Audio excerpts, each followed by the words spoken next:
All right, wonderful. So thank you all so much for joining us for Job Hunting Do's and Don'ts. We're joining the Boston Globe's job doc, Patricia Hunt Cynical, for her presentation entitled Job Hunting Do's and Don'ts. This interactive session will be packed with information to help you become more productive, including the use and misuse of social media in a job search, networking tips, a job hunter's elevator speech, resumes, references, and job search statistics. Let me let some folks in from the waiting room here. My apologies. All right, there we go. So Patricia Hunt Cynical is the CEO and founder of First Beacon Group, a human resources consulting firm that provides HR services to a wide variety of companies across New England. Patty holds a BA from the University of Massachusetts at Amherst and an MBA from Babson. Her diverse industry experience includes technology, finance services, biotechnology, healthcare, higher education, e-commerce, professional services, marketing and public relations agencies, medical devices, life sciences, and the nonprofits. Patty's unique background provides her with the ability to understand both financial and strategic concepts and their influence on the ever-changing world of HR. And as I mentioned, this program will be recorded. And before I officially turn it over to Patty, just a couple of notes. If you have questions or comments for Patty, type them into the chat as we go, and we'll pause occasionally and I'll relay those to her. And then in addition, we'll do a Q&A at the end. I anticipate Patty speaking for roughly 60 minutes, and then we'll take 15 minutes of Q&A. We're going to do a hard stop at 3:15. I'm going to keep everyone muted under almost all circumstances. I'm going to encourage you to use the chat to ask your questions and make your comments. Okay, so all 55 of us, let's give a big virtual round of applause to Patty for joining us here this afternoon. And Patty, you can take it away. Thanks so much. Thanks, Rob. Before we even joined this chat, we were talking about how frequently I have been working with Bob on this. And it was pre-COVID, probably 7 or 8 years to the best of our foggy recollection. So I'm happy to be back. It's great that we're getting a wider audience, I think, via Zoom than we typically would if we were in person in the pre-pandemic days. So there's definitely some advantages using the Zoom platform. So my style, very interactive. I don't want people to hold their questions. I feel like there are probably 51 people on this Zoom that can contribute. So although, Robert would tell you that I'm the expert, I feel like I'm not an expert, at all in a lot of things. I have a lot of experience in this, but there's a lot of you that have more recent and more helpful expertise than I may have. So let me jump in, and Bob is going to manage the chat for me, and we'll sort of stop at reasonable places along the way. And so don't hold your questions to the end. I'm going to stay a little bit later to answer any questions, but certainly don't hold them until 3 o'clock. So if I was going to ask this group, how many of you have a LinkedIn profile that you're proud of? What would be the hands? So I'm seeing a lot of positive hands, but I'm seeing a lot of people not respond either. And then I'm seeing a few of these, which means like maybe not so much. So I will tell you, I have 2 addictions. I will tell you that coffee is my #1 addiction. And then my second addiction is LinkedIn. So I'm probably on LinkedIn 6 out of 7 days a week. And that is our primary tool for recruiting talent. You may have heard this from other speakers. We have a tool called LinkedIn Recruiter where we can go in and put in very specific keywords or a college or a university or a zip code. So I always strongly recommend spending a lot of time on LinkedIn if you haven't already. I recall probably 10 or 15 years ago, someone suggesting that I develop a better LinkedIn profile. I sort of had this what I would call a skeleton LinkedIn profile. And I literally shut my office door one day and I said, you know, I'm going to make this a more robust LinkedIn profile. In those days, there were no tutorials, there were no online help. I bet that anyone in this Zoom could do it in 1 hour or less. I was sort of learning while doing back then. But if you do not have a really positive and robust LinkedIn profile, that's something worth investing some time in. Now, if I also asked everyone if their LinkedIn profile had a professional photo, how many people would give me sort of the thumbs up on that? So most. And I actually just had this, I'll call it a discussion, but I'll say it was an argument with my 22-year-old that he said, you know, I don't have a professional photo, and you always talk about a professional photo. And I said to him, if you had a friend up against a green background outside or a white wall, and they took 15 photos of you in a white or a blue button-down shirt, that would be fine. You could pick one of those. So it's not like you have to go out and hire a professional photographer. You can have a child do it. You can have a spouse do it. You can have a friend do it. It doesn't have to be super fancy. But all the data, when you looked at LinkedIn looks on your profile, unquestionably, the ones with the photos get a longer look. So that's something that you can easily, it would take 15 minutes to get a photo up and loaded into your LinkedIn profile. I am active, as I said, on LinkedIn 6 out of 7 days a week. I usually give myself one day off. It is the premier job tool right now. I mean, years ago, we used to think about Monster, we used to think about Career Builder, and I'm not saying that those aren't helpful, but LinkedIn is probably the top tool that most professionals use. I set myself a goal every week of adding 3 to 5 new connections on LinkedIn. I have close to 9,000. No one probably needs close to 9,000. It's sort of what we do in our firm. But certainly adding 3 to 5 new connections per week is probably a good goal and a reasonable goal for most. So think about that. The other thing is joining groups on LinkedIn. Sometimes if we have a very specific opportunity that we're looking to post, instead of posting it to a very broad LinkedIn community, we'll go into one of the very specific groups. If it's IT, if it's social media, we'll post it to just that community. So if you haven't joined specific groups on LinkedIn, that might be worth spending, again, 15 minutes of your time. The other thing that if you're sort of openly job seeking and you're not worried about the confidentiality, you can also add your resume to LinkedIn. That's sort of a recruiter's dream, because not only are we able to see your LinkedIn profile, but we can see your resume. And we can download your resume and maybe even share it with a client of ours, maybe on an informational basis. And sometimes if you know that they're hiring for a specific role.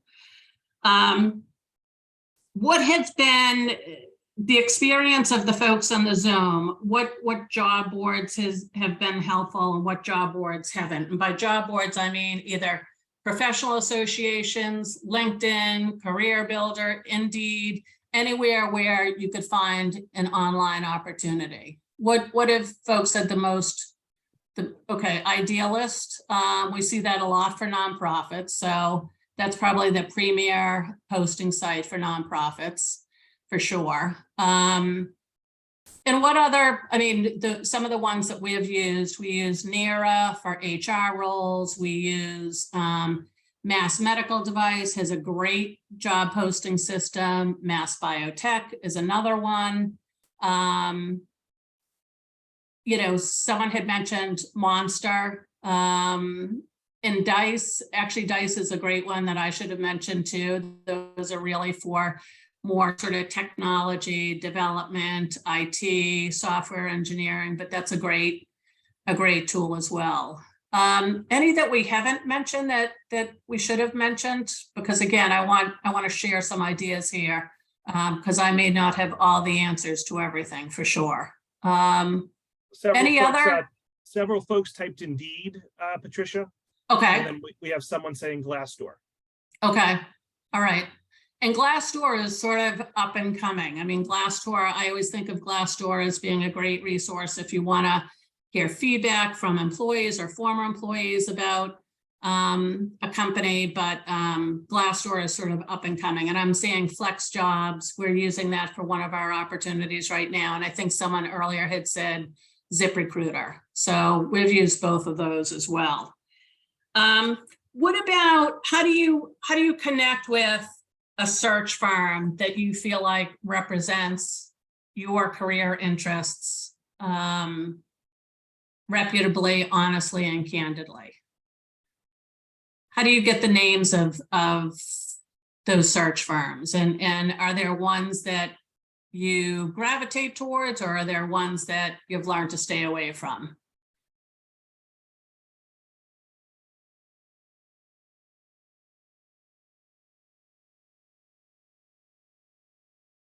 So I'm seeing that some folks are talking about industry contacts, and that's exactly what we've found, is that if you know others in your industry, who have you used, who have you had success with, and sometimes it's also as important as the firms that you've had success with, which ones would you want to stay away from?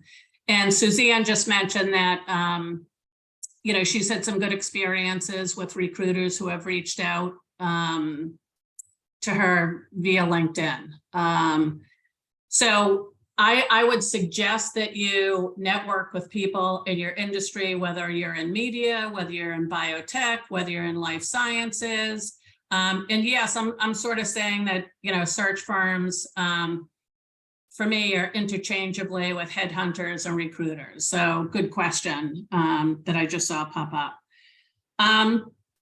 Let me talk about sort of one of the other do's, is that it is worth spending time making your resume beautiful. And by that, I mean, it should have a clear, crisp visual presentation. It shouldn't be font number 6. It should be concise. It should have both a blend of qualitative and quantitative, especially if you're in a sales role. You want to make sure that there's some quantitative data in there. It should have your LinkedIn URL at the top. If you take 5 minutes, you can Google customizing my LinkedIn URL.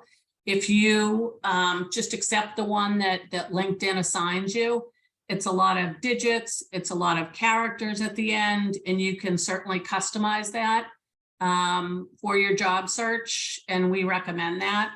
But your resume should be, I always jokingly say, to me, resume should be a thing of beauty, and I think it's because my role, but it should be visually appealing. You do not have, if you have 35 years of experience, you don't have to go back to your summer job in 1986. It should be probably the last 20 or so years, and that's not a hard and fast rule. My resume is 2 pages. I also recommend that every working person on the planet update their resume once per year. I update my resume every January. There's nothing magical about January, but it's certainly much easier to do on an annual basis than if you haven't updated your resume in 15 years, going back and updating your resume. Bob, you have probably heard me talk about this story before. I had a neighbor who approached me about 5 years ago about updating her resume, and she had not updated it. And I think it was since 1988. It was a laborsome, cumbersome, exhausting process of getting her resume up to speed. Whereas if you review it on an annual basis and update it on an annual basis, you're in much better shape versus, waiting 15 to 20 years. One of the things that I think is important, that's a big do, is making sure that your resume has keywords in it. So if you think about connecting with someone in a line at Starbucks or Panera or Target, and there are certain words that would fall out of your mouth when you think about what your next job opportunity looks like. Make sure that your resume has keywords in it, and the reason why, and your LinkedIn profile. The reason why is folks like us are often doing a keyword search on LinkedIn. Or if your resume has been sent to Bose, they're going to have an applicant tracking system, and hiring managers are going to enter keywords. So your resume won't pop up unless you have those keywords, even though you may be the most well-qualified candidate for that role. So you want to make sure that you have keywords embedded in both your resume and your LinkedIn. Actually, Karen is probably, I didn't pay Karen to be here, but my next comment is customizing your resume. Certainly customize your resume depending on the role of interest. And some people sort of take that comment and will say, well, you told me to sort of revise my resume for each role. And absolutely, you can do that. You should never fabricate anything in your background. 4 years of college, unless you have a degree, does not mean you have a BA. But when you look at all of the data on resume review, the top third of page 1 gets the longest look. So you want to make sure that there's something in your summary, that there's something in that top third of page 1 that is going to grab hiring professionals' attention. So absolutely, you can move bullets around, you can reword things. You should never be dishonest, but you can certainly use your background and your skill set to your advantage and sort of showcase the most important parts of your background that map back to that open opportunity. Now, the disadvantage is that you can't always go in and change. If you have posted your resume to your LinkedIn profile, you can't go in and change that every day. But you could certainly say, I've customized my resume to best fit the opportunity that you folks have available. And that's okay to do. So that's a little bit about resumes. Let me talk Patricia, about. Can I interrupt you? Before we get off this topic, we actually had several questions on LinkedIn. Would you like to take those now, or should we wait till the end? Let's take those now. Okay. Laura asks, if someone is not a first level connection with a recruiter, how much of the person's LinkedIn profile can the recruiter actually see? It depends on the tool that they're using. The folks that work with me, we all have LinkedIn Recruiter. So we can see everyone's profile. Like I always say it's almost like a back door.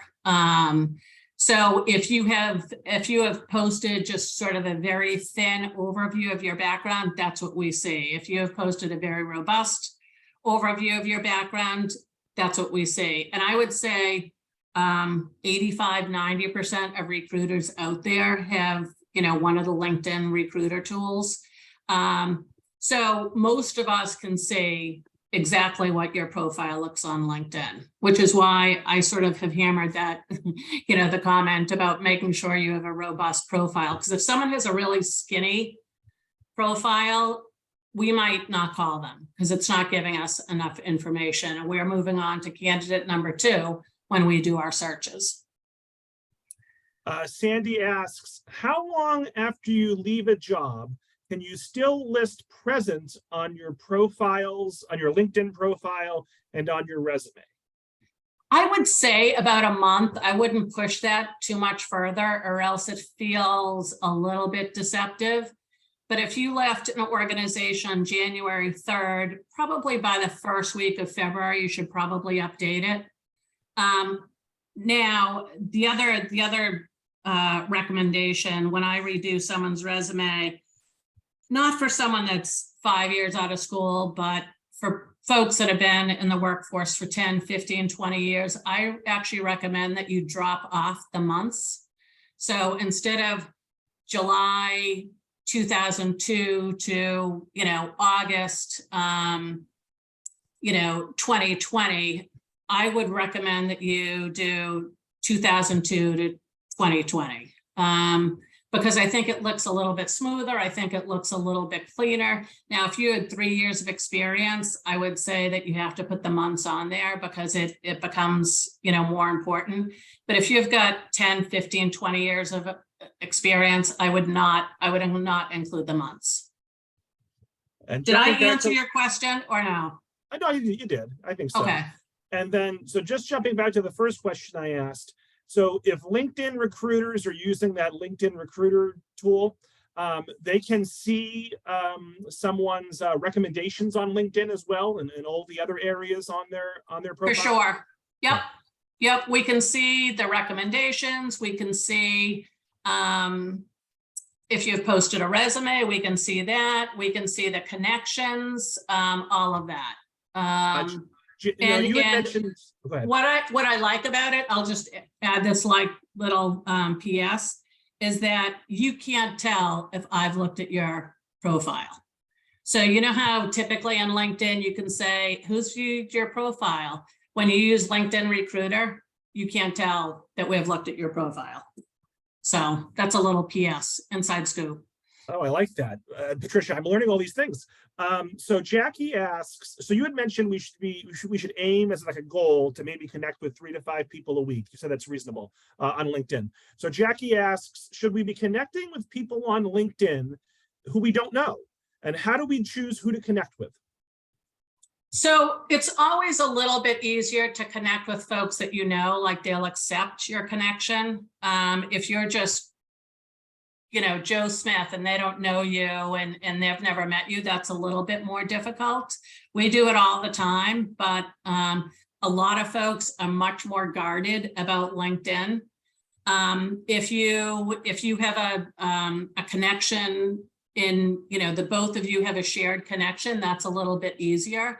If that person, went to UMass or went to Babson, that's I would feel comfortable reaching out to those folks. I live and work in Hopkinton. If someone was in Hopkinton, I would be fine connecting with them.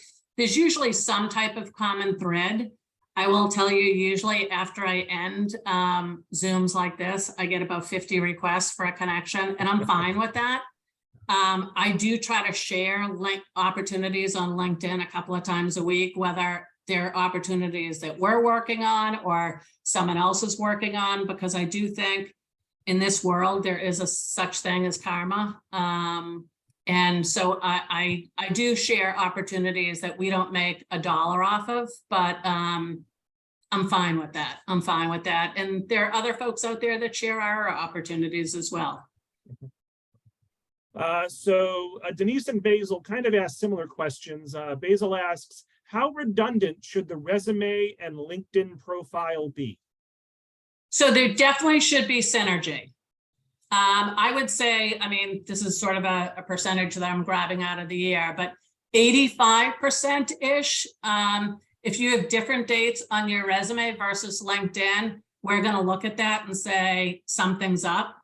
If your job responsibilities at this role that you held in the, from 2020 to 2022 are completely different, that's concerning. So there definitely should be some overlap and some synergy. And sometimes on LinkedIn, I like to see if that person's a member of a group on LinkedIn. I like to see if there's a shared connection.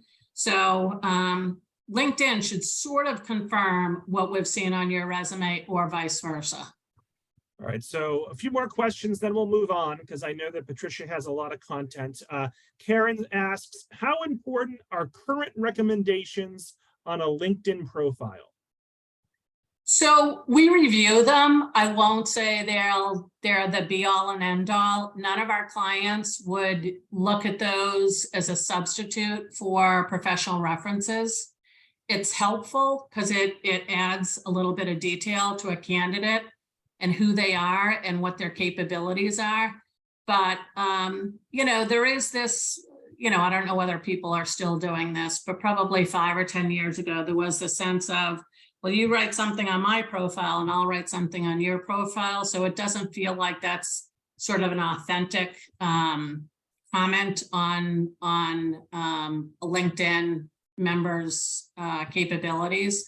But it's certainly helpful. Is it required? No. And it doesn't substitute, I've had candidates say to me, I don't want you calling any of my references. You can sort of see my LinkedIn profile, and our clients aren't going to buy that. They want me to have, or someone on my team have a live conversation with their references. Jennifer had a question on resumes. I think this also ties into LinkedIn, but regarding resumes, how do we know what the right keywords are? Should we just be looking at the job description for jobs that interest me? So job descriptions and job postings that you're interested in are certainly one way to think about keywords. And the other way to think about them is sort of my example is, if someone is behind you in Starbucks and says, hey, Linda, heard you were looking for a job. What type of role are you looking for? There are certain keywords that you're going to spit out, whether you know it or not. So you're going to talk about HR and Metro West, looking for remote, looking for hybrid. I really enjoy talent acquisition. I love to work in biotech. So there are certain keywords that all of you have in your brains that maybe you just haven't thought about as keywords. Those are the keywords that should be on your profile and on your resume. I mean, one thing that we haven't talked about yet, and I hope I have this in my notes, but most larger organizations have applicant tracking systems that scan your resume. And so if you're looking to be hired by Bose or Staples or one of these sort of giants, they're not looking at your specific resume. They're scanning it, and hiring managers are using keywords, which is why it's really important, even on LinkedIn, your profile, but also on your resume.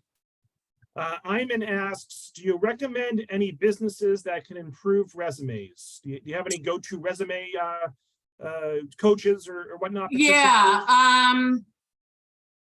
What I will do, because I don't have their contact information up off the top of my head, but Robert, I'll make sure that I get those to you. And then if people want to reach out, there's a couple of organizations that I think do a really good job. I just don't have their contact information, phone numbers, and all that off the top of my head, but I'll make sure I get those to you.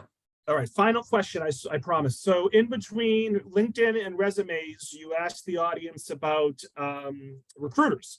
And so Jim wanted to circle back, and he asked, how should a job hunter go about finding and hiring a recruiter? What would you recommend? So remember, a recruiter is representing the company's interest, not your interest.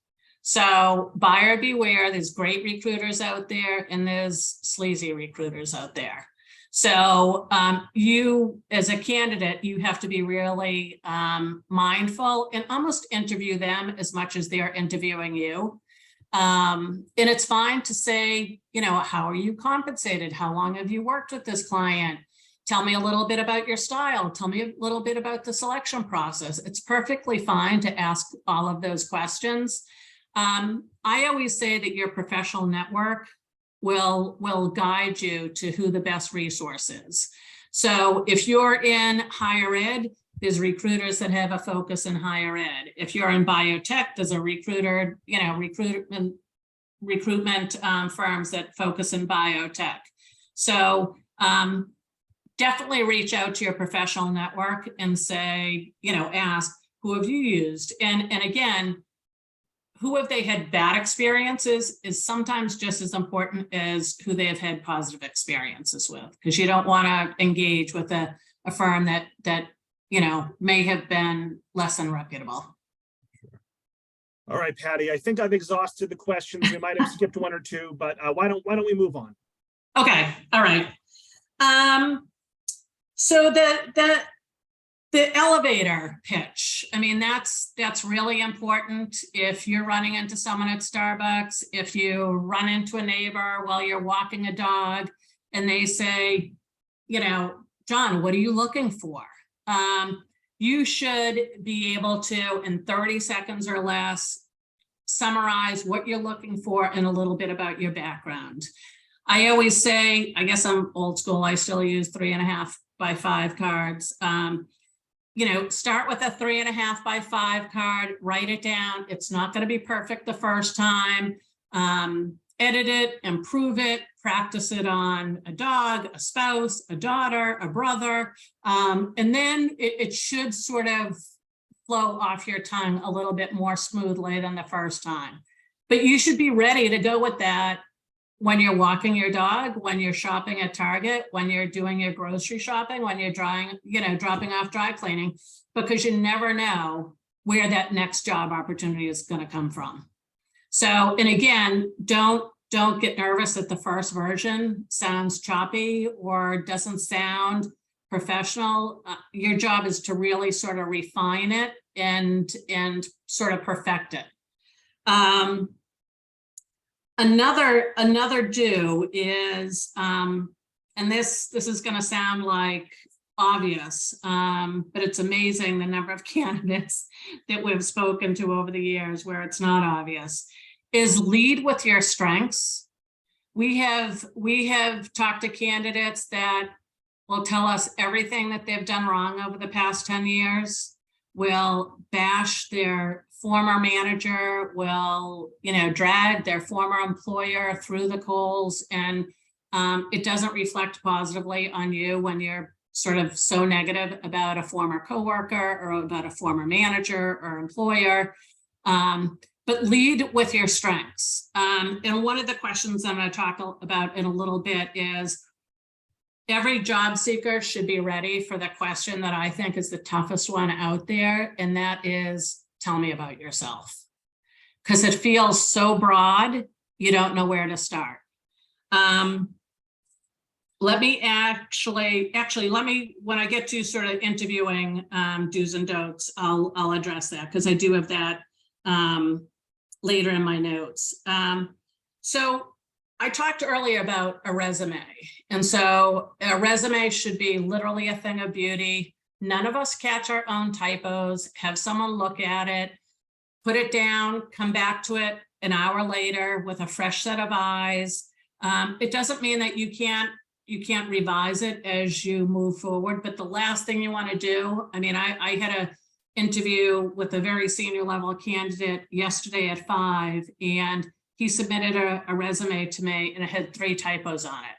And I actually had to go back to him after he told me he was really detail oriented, which is a whole nother story. But I had to go back to him and said, Bob, did you realize like there were 3 typos in your resume? And he said, well, that can't be. I've looked at that, every way till Sunday. And I said, well, I found it. And it wasn't like I was, this perfect proofreader. But I think if you have a fresh set of eyes and you're looking at something, that second set of eyes is catching the mistakes that you may have made.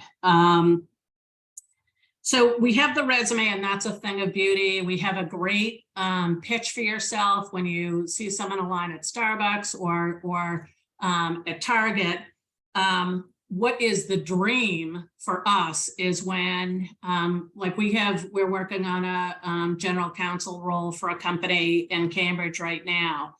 And so this candidate is going in for final round interviews tomorrow, Tuesday. And I said to him, I sort of had a conversation with him earlier today, and I said, this is going really well. We're hopeful to see a job offer by the end of the week. Do you have any vacation plan that we should know about? Are you going to be in the country? All of that. And he said, he said, yes, do you need references? And I said, that's probably a good idea.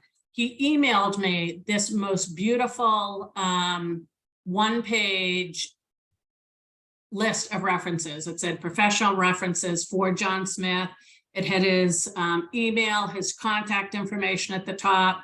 There were 3 to 5, I think 3 or 4 references, their name, their cell phone, their email, how he knew them.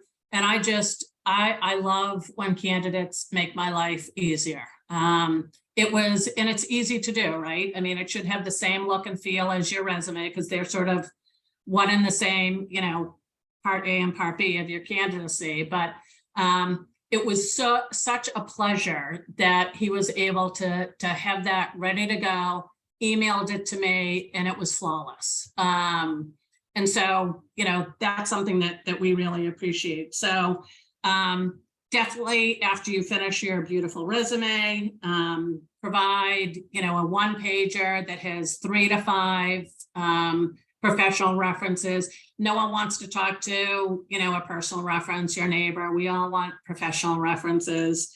And before someone like me contacts your references, you should definitely contact your reference that you're giving me and give them the heads up that I'm calling or emailing them. And I also suggest that you coach them on what to talk to me about. We have made reference calls, and I've heard about how the candidate and then this reference bought a boat together and they used to sail to Martha's Vineyard. I don't care about any of that. So you should coach them on what to focus on.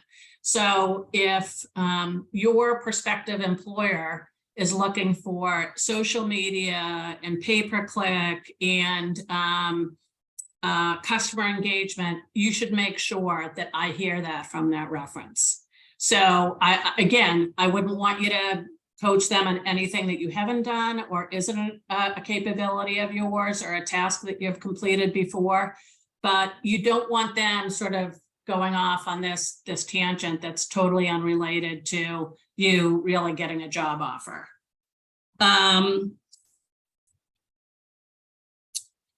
Another do is, and I talked about this a little bit more loosely earlier, but being positive. We know, all of us know, there are people out there that are pains in the butts. We know them. We have worked with them. We have completed projects with them.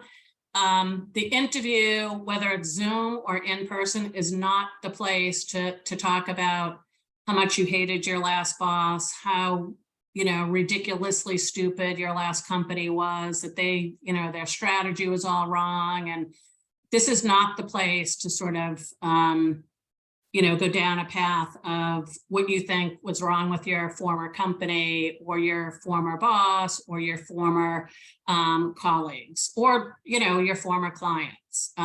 It feels like whining when you're on the other side, when you're the interviewer. And that you might be making excuses for why you weren't successful there. And I truly believe that, there are work environments and companies that we all could be successful in. And then, some that are not suited to who we are or our values or how they measure performance, which is fine. But you can't drag everyone through the coals from your last couple of employers. And that's easy to jump into when you're asked to talk about your performance. Who has ever used, and I have to just be careful of my time here. Who has ever used a 30, 60, 90-day plan? If you've heard me talk before, you've heard this. Okay, so Nancy has, Robin has. So if you're a serious candidate, so say that you've launched a job search March 1st and you have had several interviews by April 15th, and at some point someone says to you, oh, we're bringing all finalists back the last week in April, or we're down to 2 candidates and we're really excited about your candidacy. in the back of your mind, that light should go off, and you should say, this is the time to think about a 30, 60, 90-day plan. And I usually send one to Robert after we end this call, because really a 30, 60, 90-day plan is a competitive advantage for you as a candidate. So somewhere during the interview process, you should have asked, tell me what's most important for me to achieve within the first 90 days. And of course, like a hiring manager, recruiter, typically a hiring manager is going to say, you need to have done this, you need to have done this, we expect you to have achieved this, you need to do this.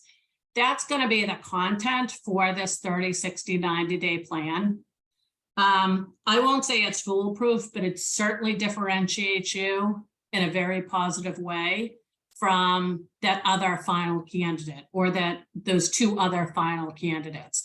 I always suggest emailing it, because you want someone like a recruiter or a hiring manager to be able to forward it to others to say, oh my gosh, we just received, from Robin, who's one of our top 2 candidates, this 30, 60, 90-day plan.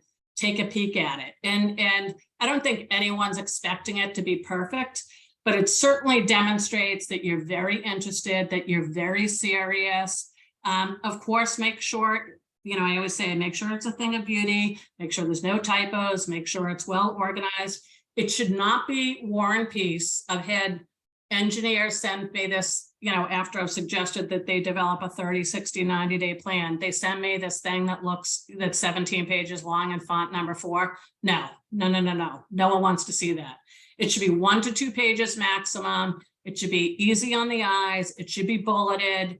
I usually don't work on the candidate side of the world. I work on the employer side of the world, but when I've coached candidates to do this 30, 60, 90-day plan, 90% of candidates have received an offer. So it is a pretty persuasive document. And I think Sandy popped in when I was speaking, saying that she has found that to be valuable as well. And I usually, when we hang up, I send a sample to Robert. So if you want to chase him down for a copy, he'll have that. Always, this is probably my biggest do. Never stop networking. I call it ABN, always be networking. Even though technology has been inserted into our job hunting process, really your network and your professional connections and your personal connections are most likely to yield your next job offer. So, if there's one plus with this pandemic, it's a little bit easier via Zoom. If you have a contact and you live in, like I saw someone lived in Southborough, and you have a college roommate that lives in Newburyport, instead of fighting traffic on 128, you can actually say, hey, can you do a Zoom on Tuesday night or Saturday morning? So, there's sort of no excuse to not be networking. We can't blame the Mass Pike. We can't blame, traffic in Cambridge, because most of us have access to a screen. Let me talk a little bit about the interview. So one of my do's, and this is a big one, tell me about yourself. I will tell you, there's more candidates that mess that up, and then some candidates are completely prepared for it. You want to put yourself in that completely prepared bucket. I had someone who was let go a couple of years ago from one of the big ad agencies in Boston. And when I said, tell me about yourself, he started with, he's a father, he has 2 kids, he has a dog. And I said, no one cares. No one cares. No one cares whether you have 3 dogs or 1 dog. No one cares. So, and this is that example of starting with your strengths. That's the opportunity to showcase your strengths. No one's going to tell you that, but it's an opportunity for you to sort of sell your background. So you should say, I'm an accomplished software engineer. I have about 20 years of experience. I've worked primarily in X, Y, and Z industries. I'm very proud that I have a bachelor's from UMass Amherst in electrical engineering. I went on to MIT, finished an engineering degree there in 1995. Looking for my next opportunity. I've done a lot of research about ABC company, and I think I can add tremendous value. You should not be talking about, the number of dogs. You should not be talking about your spouse. You should not, this is tell me about yourself. To me, the translation is, this is the time to sell yourself. This is the time. They're giving you like this complete open stage for you to sell yourself about your experiences, how wonderful, how capable you are, a little bit about your academic background, if that is a plus, a little bit about your work experience. So don't let that slip through the cracks. In terms of how to talk about strengths and weaknesses, instead of, and I just heard this last week, I said to a candidate, what do you do really well? And he said, well, I'm really hardworking. And I said, okay. So, now I feel like I'm pulling information out of him.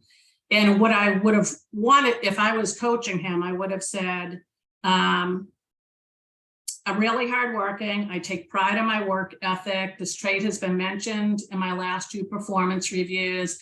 I've been given, very, very technical projects because my manager knows that I'll see them through to completion. And, I'll stay late or I'll work on a Saturday. But what's most important to me is I see that project through to completion versus I'm very hardworking. So try to weave an example in there about what makes you hardworking. I have in my bullets, don't make them beg for examples. And also think about how you can add value to the company. If you have gone online and researched them on LinkedIn or researched their website and what their values are. A website tells us a lot about a company. What are their company values? What are their products? What are their products? What are their services? How do people dress? Oftentimes it's pictures, on a website. So there's a lot of information that you can glean from a website even before you begin actively interviewing. And I always suggest to candidates that they think about adding value, increasing revenue, reducing expenses, efficiencies. Really, they're buying an employee to somehow add value to the company. So think about that. Is it customer engagement? Is it, writing tremendous blog posts that'll engage with prospects? Whatever it is, think about what in your skill set is valuable to that employer. Watch your nonverbals. I think that this is more important as we use Zoom. Maintain eye contact, make sure you don't have a dog barking in the background, ask good questions. One of the questions I often get asked is, what if I'm completely stumped? What if they ask me something and I just freeze? I always say it's okay to say, you know what? Let me take a moment and think about that. And it's okay to pause and slow things down and then say, oh, you know what? I just thought about a good example that might be helpful here. It's okay to do that rather than get caught in your own stress and feel like you're sort of losing control and you're not giving good answers. It's perfectly fine to say, let me give that some thought. Or worst case, can we come back to that at the end? Because I'm not sure I can give you my best example now, but I could certainly give that some thought. That's perfectly fine, rather than blurting something out that you are just feeling like is not a great answer. Interviewing, just like everything else, gets better with practice. The first time you interview, you'll probably be rusty.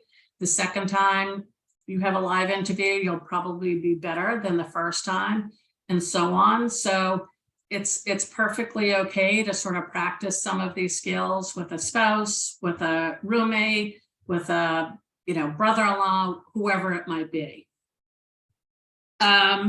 Companies are expecting, so this is one of my dues, companies are expecting you to research the company. They do expect you to go online. They do expect you to understand who they are, if they're revenue, if there are a number of employees, what business they're in.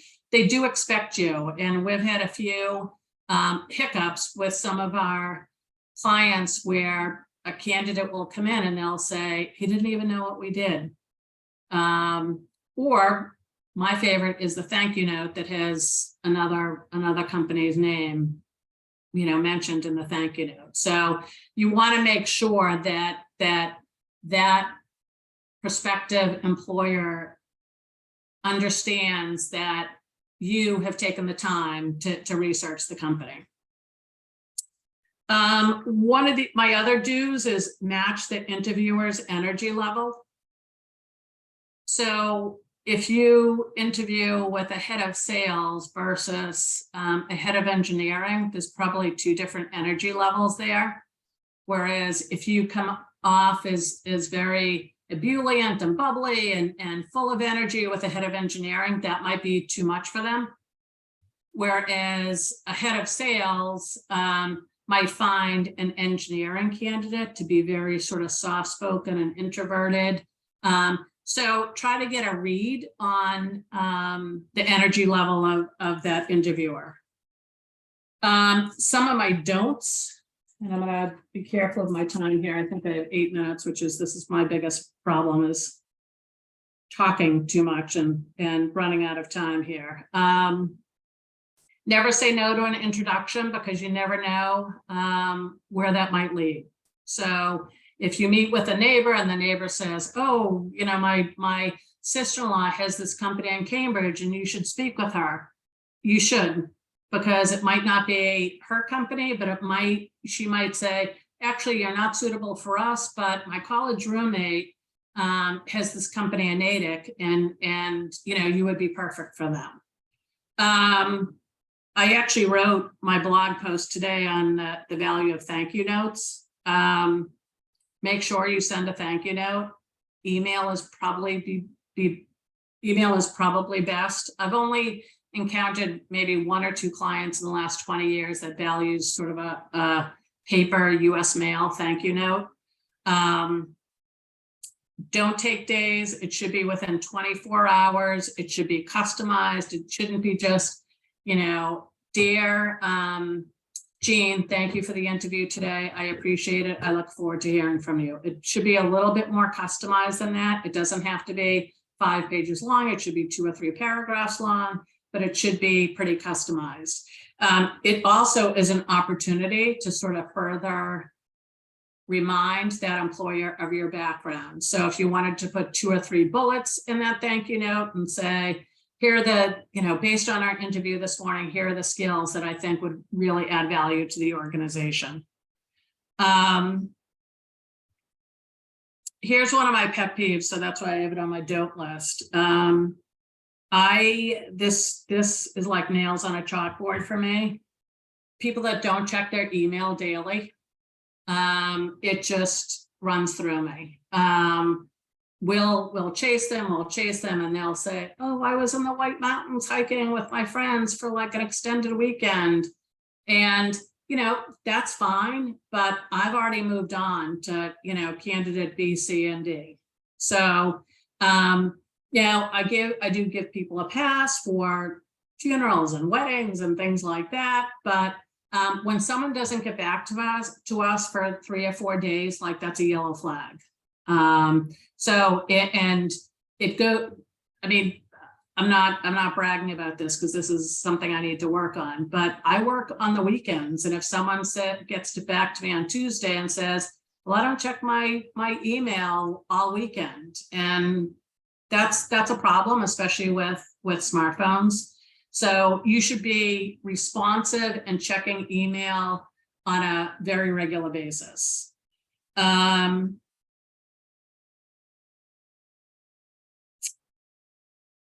I guess the last don't, and I'm trying to look at my comments and just be concise, is don't burn bridges.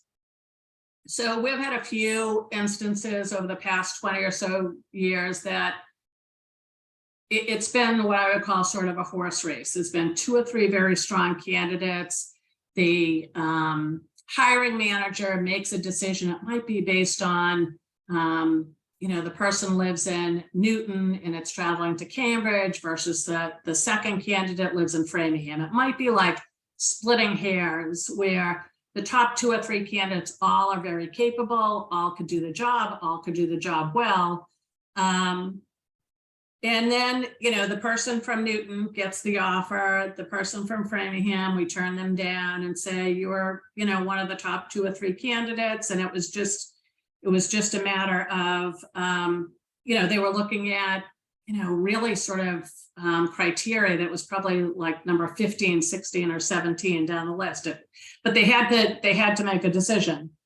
And the runner-up gets very, very aggravated, very annoyed, very angry. And sometimes that client comes back to us and says, oh, remember candidate B from 3 or 4 months ago? Well, we added another position that was identical to that one we talked to you about in February. Well, guess what? We're not going back to that guy from Framingham. It has left a charred taste in our mouth. We feel like we've been burned. They didn't represent themselves professionally.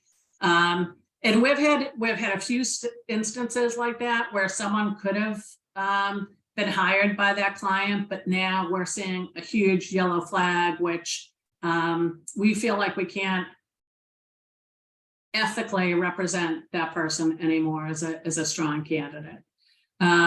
So be careful about how you respond to some of the bad news when you're turned down as a candidate, because it is a very small world. And, there've been situations where we've had client 1 in Kendall Square who's turned someone down, and, they're related or they're neighbors of this other, company in Dedham that, they're sort of, business leaders are talking, and they're talking at cookouts, they're talking at kids' graduation parties. And oftentimes, if a candidate behaves inappropriately, unprofessionally, that person's network also hears about that. All right, should we get to questions? I'm looking at, I can't believe I ended at 3, but I felt like I was sort of running those last 15 minutes. But Robert, what questions did we miss? So Iman asks, is it okay to visit companies in person to ask for job availability? I would say it's not worth your time. I mean, I guess some people have luck with that, but I would say that I'd much rather have you go on LinkedIn, look at the company, and then try to connect with someone, see if you know anyone there. Or even if you know that, a college roommate or a neighbor or someone knows someone at that company, I think that's a better use of your time. Denise asks, should I ask why the other candidate was chosen? Should I ask what I could have done differently, etc.? I think that's a very reasonable question. I will tell you that sometimes when we give that feedback, the candidate isn't happy with the response. So as long as you're open and willing to receive the feedback in a positive way, I think that's perfectly fine. And it's going to be up to the recruiter or hiring manager how candid that they want to be. Because sometimes it's really hard to give very mixed feedback. John asks, if you interview with multiple people on one day, should you send thank you notes to all those people, or is just one note sufficient? I guess I would say, how much do you want the job? So if it's your be all and end all job, I would certainly I would certainly send a thank you to each of them. And there might be some overlap, but I would send one to each of them. If, it's one of 5 opportunities that you're looking at and it's number 5, I'd say, okay, at least you're sending a thank you note. But if it's when you're in your top 3, I would definitely do sort of a customized email thank you to each individual. Regarding the 30, 60, 90-day plan, yes, I'll pass that along with the recording and feedback survey when I receive it from Patty. Wendrin asks, how is it best for a job seeker to address the question why they left a previous position or company? I guess it depends on the reason, right? I mean, so if you resigned because of, stress, if you resigned because of commute, if you resigned because you didn't like the job opportunity, if you resigned because you had a grumpy manager, you should be honest, but to a point. So I wouldn't necessarily say, oh, my manager was a pain in the butt and a tyrant. I would just say, you know what, I thought there was another opportunity out there that might be better suited for me. And there are some organizations that I think I would bring tremendous value to. And there's some organizations I don't think I'm a good match for. Iman asks, do you think it's okay to ask my references to write me recommendations on LinkedIn? Yes. Yep. And I would say that I probably wouldn't format them to get them up ASAP. They're one little facet of your LinkedIn profile. They're helpful, but they are not, the resume, the interviewer, the live conversations with references are way more important than something that's posted on LinkedIn. That said, they're helpful. Loretta asks, would you recommend a personal business card with your contact info, LinkedIn URL, and category of job or industry that we could then hand off to someone who seemed interested? Yes. In the days pre-pandemic, I used to recommend more strongly, go to Staples, go somewhere like that, Copycop, whatever, have a very simple business card printed up.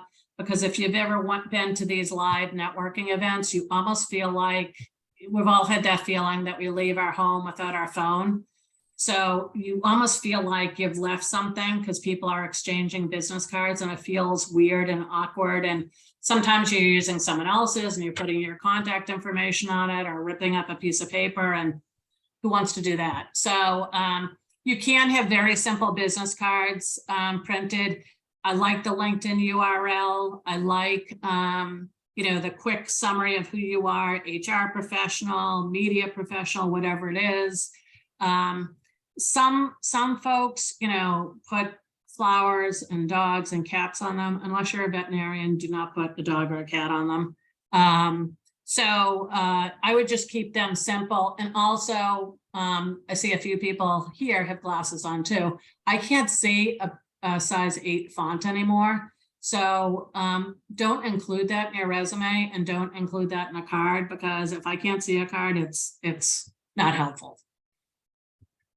Denise says a great proofreading tip I've learned is to have Microsoft Word read your work back to you aloud. So I think there is software out there. I think Word has one built in where it can read what you typed. So good. The biggest typo that we still see is manger is not a manager, and it always goes through spell check as a word. But we still see that in probably 10 resumes a year. So, folks, we have about 10 minutes left. This is probably the only time I guess I don't know for sure, but it's probably the only time you're going to be talking to, a CEO of a HR consulting firm and someone who writes, job advice for job seekers. So get those questions in. Mark says, how do you research pay? How do you negotiate the offer? So this is an evolving topic in HR as we more and more states are requiring pay transparency in New York now. If you post a job, you are required to put a range on there. Has to be a reasonable range. There are a lot of sort of smart ass employers saying 0 to 500,000. That's a violation. It has to be sort of a reasonable range for that skill set. In Massachusetts is not quite there yet. It probably within the next 2 to 3 years, we will see that. You can do a lot of research though. You can look at jobs that are posted, even in New York with a similar skill set and say, okay, you know, New York and Boston, there's probably like a 5% differential. So if you find a similar role in New York, you know, that's game. You can also go to salary.com. You can also go to Glassdoor has some ranges. And I hate when candidates do this, but I'll tell you what from my side of the table, we in Massachusetts, you're not allowed to ask someone about their salary history. We can ask, tell me what you'd be looking for in terms of compensation. I hate it, but I get it. A candidate will turn around and say to us, well, what's the range? Which is the smart answer, right? I hate it when they do it, but smart candidates do that. And we'll give them a range, but we'll also say, of course, it depends on, you know, your experience and capabilities and skill set, because it's also, so that whole dialogue is a double-edged sword, because then a candidate will say if it's 80 to 100, they immediately put themselves at the 100. Just like on the scale, when I give people a range, I put myself at the lower end. So, but the problem is then they're sort of hanging their hat on the 100, and that's not always exactly what the offer might come in at. So we'll give them the range. We don't like to, because then they, in their brain, they're saying to themselves, this is a 100K role. And so often what we'll do is say the range is 80 to 100. We can't quote what our client will offer you. And it depends on your skill set and relevant experience and educational background and capabilities, just to sort of hopefully get them to the point where they're not just fixated on that higher end number. So it's kind of as a follow-up, Denise asks, should the pay range be discussed early in the process to save everyone time in case it's too low, or is that sort of a turnoff? So every company is a little bit different. I will tell you, we have evolved over the past 20 years, because I started this firm about 21 years ago. We used to not talk about it up front, but now we're much more inclined to talk about it up front, unless our client tells us differently, because we honestly don't want to waste your time. We don't want to spend 2 hours on the phone with you or in a Zoom with you. And then if you say 125 is my minimum and this role is 60 to 80, then we've sort of just, you know, blown through an hour or two and we'll never get that time back. So we often will we'll talk about it much earlier than we used to. And I think it's fine, you know, to ask a recruiter to say, hey, you know, let me know if it makes sense to talk about compensation early, because I want to make sure, you know, I'm not wasting your time and you're not wasting my time. And I am never offended by that. A couple folks asking from the job seeker's perspective, do you think it's worth the money to purchase a LinkedIn Premium or LinkedIn Professional when looking for a new job? I would ask the group. I've heard mixed on that. I know that I've recommended to some of my son's friends who don't have a lot of money, recent grads, that I would not waste the money on it. All of them have landed, you know, pretty decent recent grad positions right out of school. I don't think it's necessary, but I'm interested to see if this group, you know, has any insight into that, because I'm not a job seeker, so I don't see that side of the world all that much. So folks, feel free to get that into the chat, but I do want to keep moving. Susan asks, do employers search the internet to find information that supports the facts on the resume or the application? Yes. Cindy asks, And not even just the facts, but also like, I don't know, if you have anything salacious out there or inappropriate or, and this is typically sort of under that social media do's and don'ts. When I talk to groups of recent grads, I always say, be careful of what's on your Facebook or Instagram or Snapchat, because, you know, all of that is out there. And it's really hard to take it back. So be careful. Cindy asks, when would the best time be in the process to address any physical limitations or capabilities that you have? Well, I guess that if it's a remote job, usually that is less of a concern, depending on what the physical limitation is. Although I guess, you know, hypothetically, someone could require a special screen or something like that if there was a visual challenge. But you can certainly say, you know, when you're again down to that, you know, maybe you're one of the final 2 or 3, you know, tell me about how you could accommodate me for, you know, if I have a visual issue and I, you know, a visual disability and I need to have a magnified screen. So I think that that's fine to ask if you're like one of the top 2 or 3. We touched on this a little bit, but perhaps not this specific question. So Linda asks, what is the best response if the recruiter or HR person asks you what your salary requirements are and you don't want to answer with an amount that may discount you for that position? So I know you said that the smart job seekers will turn it around and ask for the range, but is there another way to handle that? Well, I think you can say, you know, I've done a little bit of research and talking to people in the industry and also some online postings and online resources. And I would expect this role to fall between 100 and 110. Is that what you guys are looking to pay? I think that that's reasonable. And, you know, it is this sort of gentle balance, because maybe you would consider something lower than that. So maybe you would consider, if you are making 95 and you are hoping to get over 100, but maybe you would look at something, you know, around 90. And I mean, the other piece of that is, and we get candidates that say this all the time to us, well, it depends on the whole package, really, because doesn't it? I mean, base salary is one piece, but if they have a great 401k, if they offer, you know, 3 days working remotely, if I mean, we have a client in Boston, which I think it's our only client, that pays 100% of medical and dental. Like, that's huge. Right.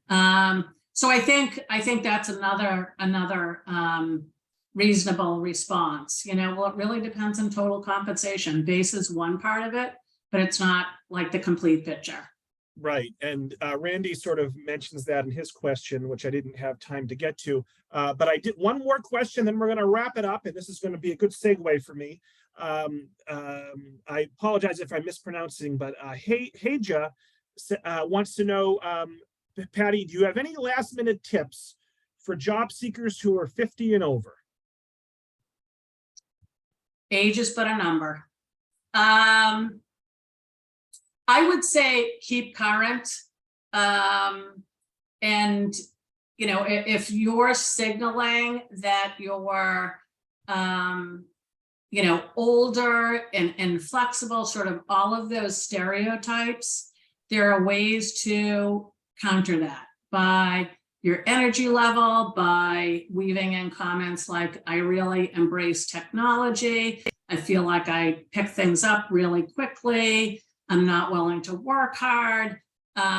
Whereas if you say, I had a candidate say this to me last week, and he was, virtually my age, which I never thought of myself as old, but I guess I am. He said, well, I'm not willing to relearn things. And I've done this the same way for 30 years and I know it works. And I just know that this was not going to be a match for our client, because our client wants fresh ideas and innovation. And I think you can do that if you're 60 or if you're 30, but you've got to demonstrate that. And I do think there are age biases out there, left and right.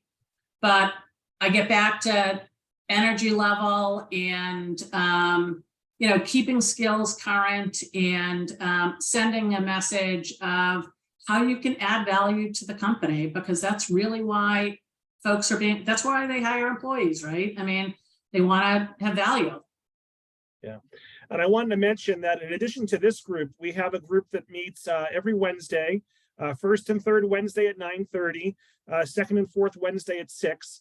And it's specifically for job seekers who are 50 and over. And that group is run by a career coach, facilitated by career coach Debbie Hope. And this month we're focused on resumes. Next month we're focused on LinkedIn. The following month we're focused on interviews. So I wanted to plug that as well. So Patty, any last words before we wrap it up? I guess I'm just curious as to what people said about the paid LinkedIn versus the free LinkedIn. What was sort of the consensus there? Yeah, we got a few responses there. Let me scroll back up. So Randy did pay for premium for a year and he did find it helpful. Susanna also found it useful. You can see more with companies and you can compare how you can compare to other candidates.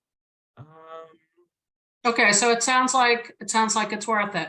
Yeah, I think a few folks anyway had good words to say. So okay, all right, good for me to know. I learned something then. Yeah.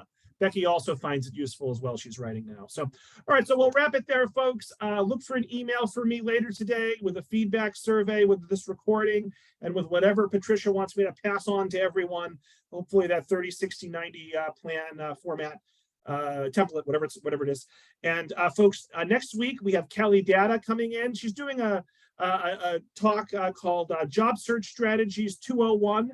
This is a follow-up to her 101 talk that she gave last year that none of you probably went to because you were employed at the time. But anyway, she's a great speaker. You're really going to enjoy her. You're going to learn a lot, just like we did today with Patty. Patty, thank you so much. You were very generous with your time. You covered so much information in 75 minutes. I'm so impressed. Happy to be here, and I'll see you again, Robert, next year, same time, same channel. All right, we will see you next year. So thank you all so much, and I hope everyone enjoys the rest of their day. Bye-bye, everyone. Bye-bye.